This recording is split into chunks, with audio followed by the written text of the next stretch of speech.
That's a good prayer. Did you write that down? Thank you for being here today, and let me just say up front, kind of as a disclaimer, I'm not an expert. You know what an expert is, right? That's a drip under pressure. So I'm not an expert, but Brad did ask me to talk a little bit about personal and spiritual assessment or inventory. How many of you really have ever sat down and to evaluate yourself? It's not easy to do, is it? Not many of us really want to do it. But sometimes you might have to sit down and look at your talents and your abilities and your shortcomings, and maybe even in the spiritual realm. You may be one of those that, well, first thing you're going to do, I'm going to go to the internet and look up something on it. And I did that. I wanted to see what was on the internet. And what I found was that there was somewhere between 5 to 8 million different books and articles on assessment. And I thought, well, I don't have time to read all those, so I'm not going to use those. But you may be one that decides you don't really need any of those. You know, why should I concern myself with personal assessment and spiritual assessment? After all, I'm here at the Bible College. I'm here at a university equipping myself to preach and teach the gospel of Jesus Christ. I've got the Word. Well, I appreciate you being here. So let's just think together for a few minutes about the task of ministry, the necessity of leadership and interpersonal communications and management skills and organizational communication skills that's going to be needed by everyone that's in ministry if you're going to be successful. Knowledge of the Word of God is just the beginning. Amen? Amen. Personal assessment and inventory is necessary. It's really a biblical principle. I couldn't help but quickly think about, when I thought about this, the biblical principle that Paul set aside in 2 Corinthians chapter 13:5 when he said, examine yourselves whether you be in the faith. Prove your own selves. Paul, writing to the church at Corinth, had already determined there were some people there that most likely had not become converted to Christ. They were just determined to do things their own way regardless of however it went. Then I thought about the actions and so forth that really gave the true test. He said, you know, you look at yourself, you may not be in the faith. You determine whether you're in the faith or not by your actions. And I think there are going to be times in our life when we may need to do that. Then I thought about the words of Jesus in Matthew chapter 10, verse 14, when he said, and whosoever shall not receive you nor hear your words, when you depart out of the house or the city, shake off the dust from your feet. Well, wait a minute. What'd you say, Jesus? He said to his disciples, you're going to go into some of the highways and byways and the villages where you're going to be preaching and teaching. There's going to be a time when you've got to look at the situation and say, it's time for me to move on. Let me illustrate that to you.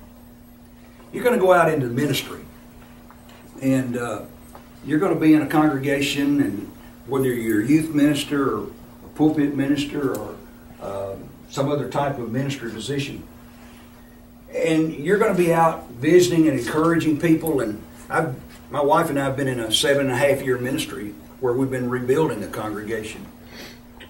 And the way I started was we committed ourselves to go and visit everyone that was a member of the church that we could find in that area at least twice in the first 6 months. And we did that. But then I continued to visit those people over and over and over and over again for something like 4 to 5 years. I became an elder. I sat down with the other elders and I said, you know what? I finally have come to the conclusion, as bad as I hate to say it, that there are some of these people that I've been visiting over and over and over and over again that I'm going to have to apply the principle Jesus gave the disciples and shake the dust off my feet and move on. For I'm better off working and striving to get those people that are out there and lost that have never heard the Word of God, spend that time and that energy on those people. And I'm going to tell you, as a minister, that's extremely hard to do. I mean, you'll have these pangs of guilt, and you'll think, well, yeah, but maybe if I should just try one more time, and yet you've been there 60 times. I don't know however many you've been there. There's that point that you're going to reach that. So we know that we're going to have evaluation and assessment from a spiritual basis time and time again in our lives. Hence, I believe there is both a biblical perspective for spiritual nature and a need for personal and spiritual inventory. Let me put it this way. You can't help others if you yourself are struggling either personally or spiritually. If you're failing in organizational skills and interpersonal skills and management skills and communication skills, and you don't make an effort to evaluate that and try to determine what's wrong with me, that's hard to do, then you're always going to be struggling and blaming others for your shortcomings. Let me give you another illustration. You like illustrations, don't you? We had a student here a number of years ago, I won't tell you how many, and he challenged all of us. He was good in classes, he could gain the knowledge, but his interpersonal skills were extremely lacking. I don't know who all tried to help him. I know Bill did, and I did, and in fact, I was the one that recruited him, although I didn't meet him, but I recruited him, and so I had my name across the, there, and I felt personally responsible. So I tried from time to time, and I felt like that maybe he, as an individual, God had sent him to me to help me to learn what the unlovable was. You know, the Bible says love the unlovable. You probably think the unlovable is that sinner out there that's so mean and wicked. No, that's not it. Loving the unlovable is that brother or sister in the church that is so antagonistic or so opposite of your personality. Now, you can correct me if I'm wrong, but that you really struggle to be able to try to talk to them and communicate with them, or maybe you even go that way when they're coming this way. You ever had anybody like that? I believe that's loving the unlovable, because it's a lot easier to love that person out there that's not a member of the church than it is to love that person that's antagonizing you all the time every time you try to talk to them. But lo and behold, that person got his degree, and he began to try out. He tried out, and he tried out, and he tried out, and he tried out. About halfway through that tryout, and that was about 14, were the halfway point. I pray that none of you, and I'm serious now, I pray that none of you have to try that many times. I decided it was time for me to try to help him and called him in, and I'd had some phone calls from elderships and others where he'd been trying out, kind of communicated to me some of the problems, and so I called him in and I tried to sit down with him and talk with him, and I asked him, I said, "Brother, how's it going?" "Oh, it's going great." Okay. Red flag. And I said, "So, how's the job hunt search coming?" "Oh man, it's doing good." Red flag. I said, "Have found anything yet?" "No." I said, "What's the problem?" "Oh," he said, "My kid's telling me it's me." I looked at him, I said, "Have you ever thought about listening to your children?" "No, that's not it." See, he wasn't even willing to look into himself and listen to his own children tell him, "Dad, your problem is you." Did he need to do a personal inventory and assessment? But he wasn't willing to. And folks, he tried out 28 different times at different congregations, and I'd get call after call after call talking about send to somebody, but not like that one. Now here's the good news. He went home to his home area, finally moved his family away to his home area, got there and the church was without a preacher and he found a job. There's some place for everybody. But the real thing about this is, don't let that be you. If one of your teachers, professors, or Travis or Brad or somebody says, "Come on in and sit down, let me talk to you a minute," be considerate enough to listen and see, is the problem me? And what do I need to do about it? Because trust me, you're going to need all of your organizational skills, your interpersonal skills, your management skills, your communication skills when you get out into ministry. Rusty's that right? Rusty spent 12 years in youth ministry. So whether you're in pulpit ministry or youth ministry or something, you're going to need to sometimes sit down and look and say, I'm struggling here, so is the problem me? In fact, I would encourage you to find someone in the congregation that will love you enough and make it somebody that will be gentle and kind. Now, I don't know about you, but I'm very temperamental. So I told Leon Smith that one time. He said, now if you mean big to cry, I am too. So I want, if somebody's going to assess me, I want it to be somebody that's going to be kind and gentle, but honest enough to tell me, Jim, you might need to correct this. So don't everybody come to me at once after, you know, and if you're going to come to me and say, Jim, you need to do a better job speaking, be kind and gentle with me. But I would encourage you to do that. An elder friend of mine called me one time and with their minister, and he was telling me about, we were good friends, and I was good friends with the minister and had recruited him into school here. He going out, he was doing a great job. Except he was so good in the community that he was forgetting to polish up his preaching for Sundays. He said, I'm going to sit down in a very loving and kind way and talk to him about spending just a little more time. He didn't want to stop him from doing what he's doing in the community, because that's great. It's usually the other way around. People are good in the pulpit and they don't get out and go into the community. And I've already had somebody tell me just this year that they've got one that won't go visit anybody, not even the members that are hearing. That's bad. But we need to listen. Remember this, if you keep doing the same old thing in the same old way, you're going to get the same old results. You might need to share that with the congregation sometime. 20 years of sales experience and 29 years of ministry have taught me, I started when I was 4, have taught me to need to do self-evaluation and assessment concerning skill levels, communication levels, how to do, whether you're working in the public or whether you're in the ministry. You're going to need the humility to accept assistance from others if you're going to improve. And that includes yours truly. And I spent a lot of years in sales, and I went to a lot of seminars to learn how to do sales and how to be successful and all of those things. And because they knew that was just a process that had to go on.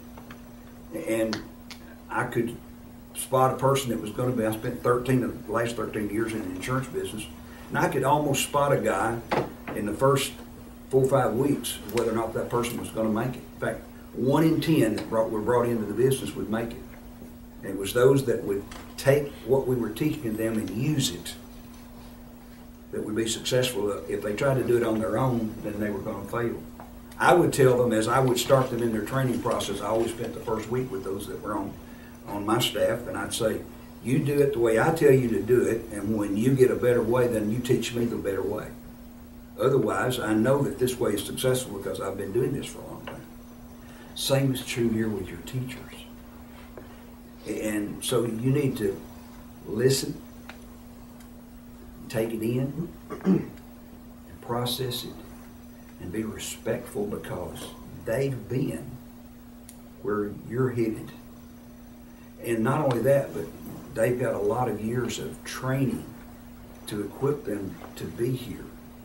And I'm not speaking to anyone about any specific, I just know, having been through school here myself and been around the school for a lot of years in recruiting students, that sometimes a person gets to thinking they know more than the teacher. And if you're a group of students in that class and that you get a person like that, get together with a group of students and call them off the side. Say, you know, it wouldn't hurt anything if you'd be a little more respectful in that class and listen to the teacher, because he really has trained to be where he is. Now, you might have some difficulties in your life and you really don't know what they are. I went through a counseling class one time up in Lexington where the professor gave us an exercise, and I'd like for you to think about this, and maybe you might want to try it. The question was, who are you? And then it said, the next question was, why are you who you are? I want to repeat that, and I'm going to give you the exercise. Who are you, and why are you who you are? And the exercise was this: you take a 11.5 sheet of paper, whatever size that is, draw a straight line across the middle of it, and you put a dot beginning as early as you can. You put that age over on the side, and for me it was about 4 years of age, and you put below the line the low points in your life when you know and remember and what age you were, and then right down below it just kind of a note so you remember, why was I low at that point, all the way across into the point you are at that time. And then you come back across there, and on the top you put in high point, a dot for each high point in your life, and then why, a little note above it, why was that a high point? And then you'd start the zigzag across. And then we were required to sit down and write out, 10 or 11 page paper about what did we learn from the exercise as we went across. Now I'll share with you what I discovered about myself in that particular exercise. I have always been driven to succeed. Not just wanted to be successful, driven. And almost to the point of being a workaholic and having to fight to not be a workaholic. And I promised my wife when we came back and we started this work that I would not have her on the road all the time, because I know how driven I am. Quit laughing, Jen. And we traveled 23,000 miles the first 6 months. And I told her it would be that way, though. I promised her we'll do that for the first 6 months. Why was I driven? Well, it goes all the way back in my childhood. Number one, I'm a middle child. You know middle child syndrome? But two, I discovered that, oh, wait a minute. I get my brother was the bad one. My older brother was the bad one. My younger sister was the sick one. So how did I get my strokes? Counselors get strokes one of two ways, don't you? So I was the good one. But I never thought I was good enough to get the strokes that I wanted, and because, well, you see where that goes. And it helped me to understand who I was and why I am who I am, and to work harder to slow myself down and be satisfied with some of the accomplishments that I could make, to not be so driven. Now, finally, in a few minutes at last, I want to talk to you about making the adjustments in your life spiritually.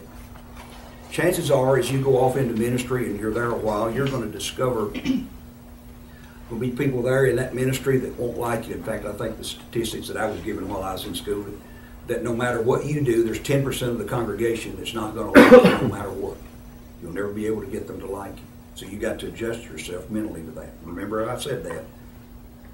And so what do we do to keep our spiritual life and our ministry going the way it should go? Well, I'm going to give you a 4-way prescription here. First of all, prepare yourself to do what's right mentally.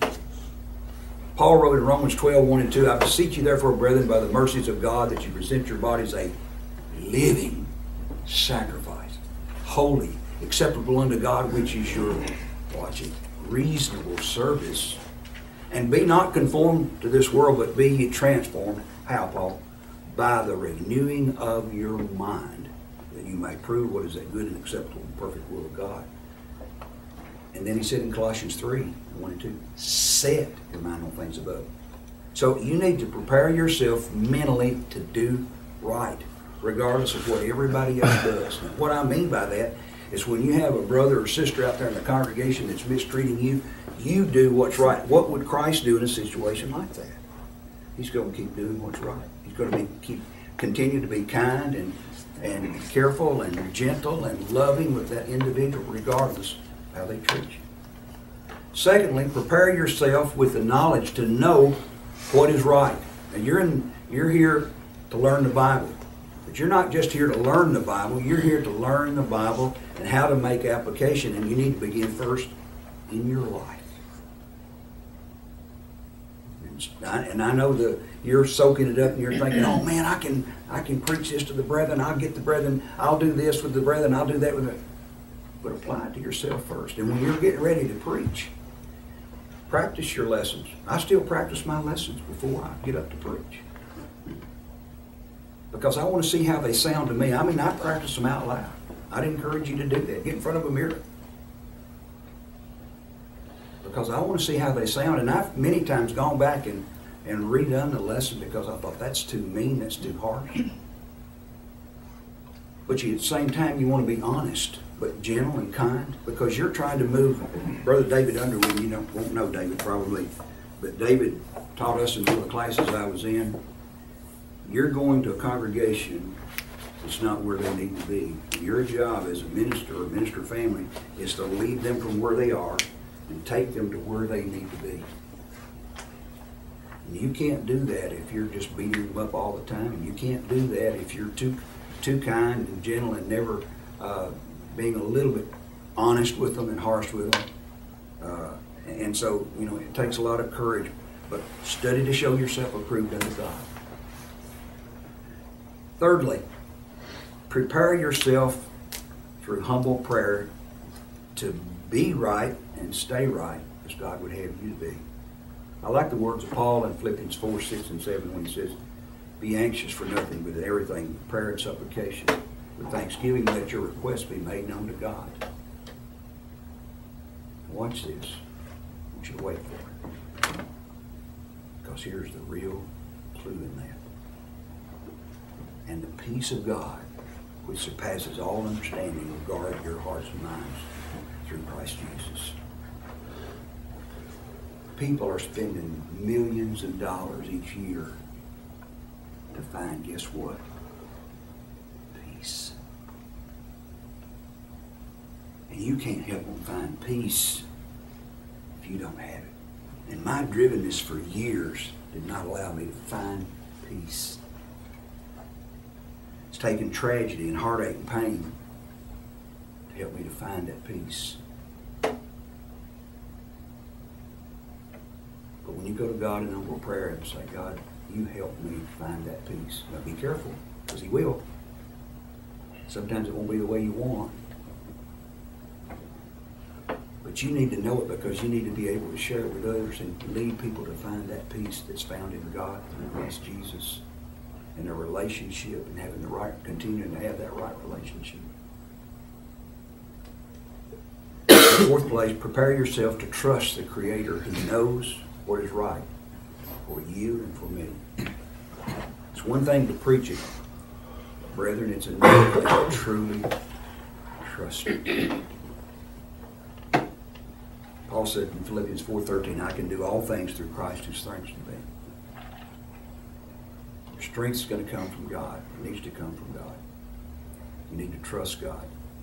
And that may mean that you're going to go out and you're going to try out in 3 or 4 or 5 different locations, and you're going to get discouraged a little bit when you get out there, and you're going to think, God, why didn't they choose me? Why didn't they do that? You need to trust and know that if you're staying in the right relationship with God, He'll get you to the right place at the right time for you. And you may even get in there and start and you'll think, this can't be right, Lord. This is too hard.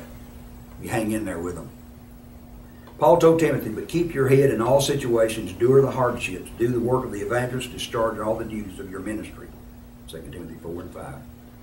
Prepare yourself to do right, regardless. And that means sometimes you're going to have to do a personal inventory instead of blaming others for all your shortcomings.